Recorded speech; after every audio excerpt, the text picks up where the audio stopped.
Hello everyone, this is Chris back with another What's in Your Collection. Today I'm here with Amber Lloyd Langston, who is the history curator at Museum London. Amber, can you tell us a little bit about the museum? For sure. We are the major historical collection museum in London. There are many historic sites in town, but we have, I think, the largest collection of artifacts that tell the history of the city. We have something like 50,000 artifacts in the collection. You're currently looking at a display called London: A History, which explores the long history of the city through a variety of themes. And in this space, we have some maybe 250 artifacts of the collection, and so many are in storage. But it's an exciting place to come and see all sorts of interesting things, learn some interesting stories, meet some interesting people, historic and current, and generally have an enjoyable time. We're also an institution that collects artwork, and we have some 5,000 pieces of artwork in the collection from London artists, regional artists, Canadian artists, so an impressive collection across the board. Fantastic, thank you. And what have you got to show us today? I want to show you guys and talk about this softball jersey. You wouldn't realize what it is, but that's what it is. It's got the S and L on it. It actually stands for, well, Silverwoods is the S, or Softball League, one or the other. But a London woman, Hazel Shackleton, wore that to play softball for Silverwoods Dairy. Now, if we want to think about what women played softball for Silverwoods, yes, they did. From the early 20s, 1923, all the way through to about 1935, having women play softball for a number of industries was all the rage in London. This was a huge deal. So Gorman and Eckert had a team, Kellogg's had a team, Silverwoods had a team. They played teams from the United States, they played teams from Hamilton, Toronto. It was a big deal, and it did a number of things for the industry. So Silverwoods, for example, said, hey, we want this team, and we're going to recruit the best talent out there, because if my team wins, if our team has a reputation for excellence, then one thing is that we're going to get a lot of newspaper coverage. And if we're in the newspaper, people are going to see our name. And they're going to think, oh, hey, they've got a great team. They're excellent. That must mean their products are excellent as well.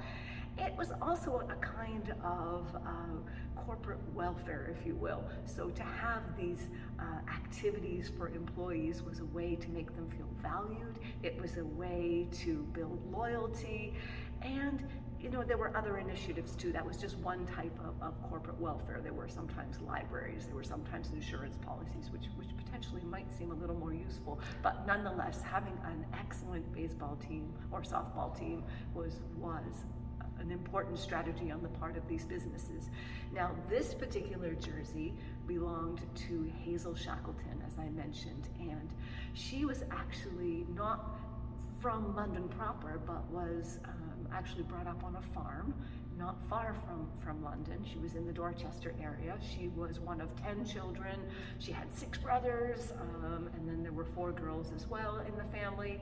And she was used to playing ball with her brothers, right? And she, in her reminiscences, she once said, we couldn't afford to buy softball, so we made our own.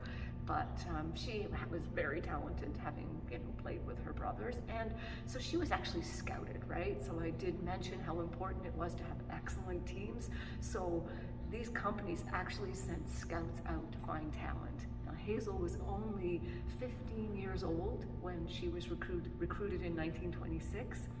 And they'd actually seen her play. They came to her school the very next day and said, oh, Hazel, are you able to play ball for us in London tonight? So she said, well, I gotta ask my parents. We can't just go. I'm only 15.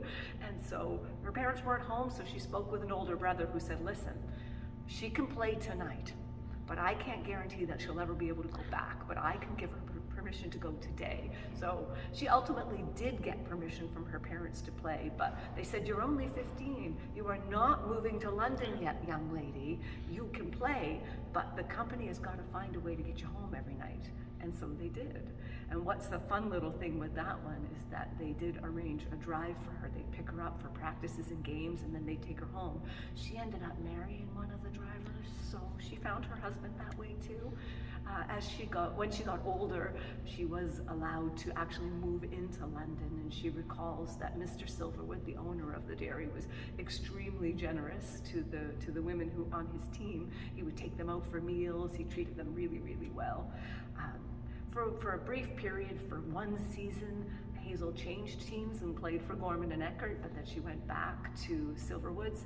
She briefly took a job at Labatt's, and it's rather interesting in as much as her father actually came to the office at Labatt's and said, Hazel can't work here. It's just not on. We own a store. There's a Baptist church across the street. Our own church is down the road. If anybody asks where Hazel is and we say, Hazel's working for Labatt's, we'll be in trouble. So Hazel can't work here. So she ended up having to leave that position because it just didn't work well, reputation-wise.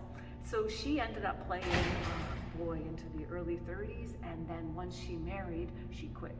Because at that point, at that time period, married women weren't permitted really to play. They stopped working for the most part.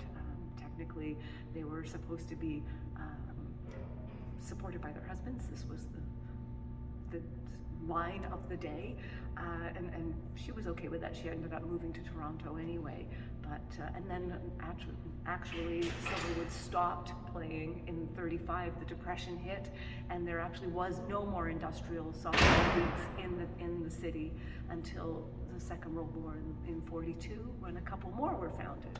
But it was still a very important moment in London's history. What a fantastic story, thank you.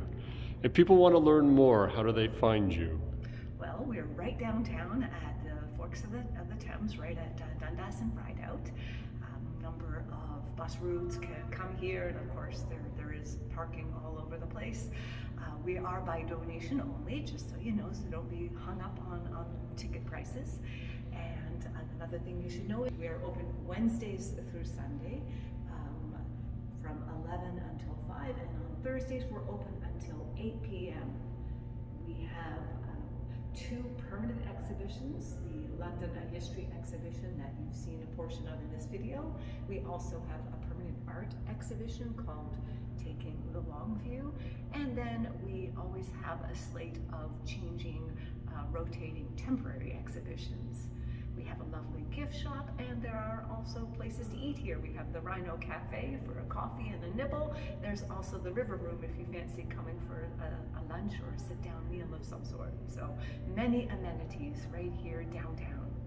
Fantastic. Thank you so much for having us. My pleasure. Thank you.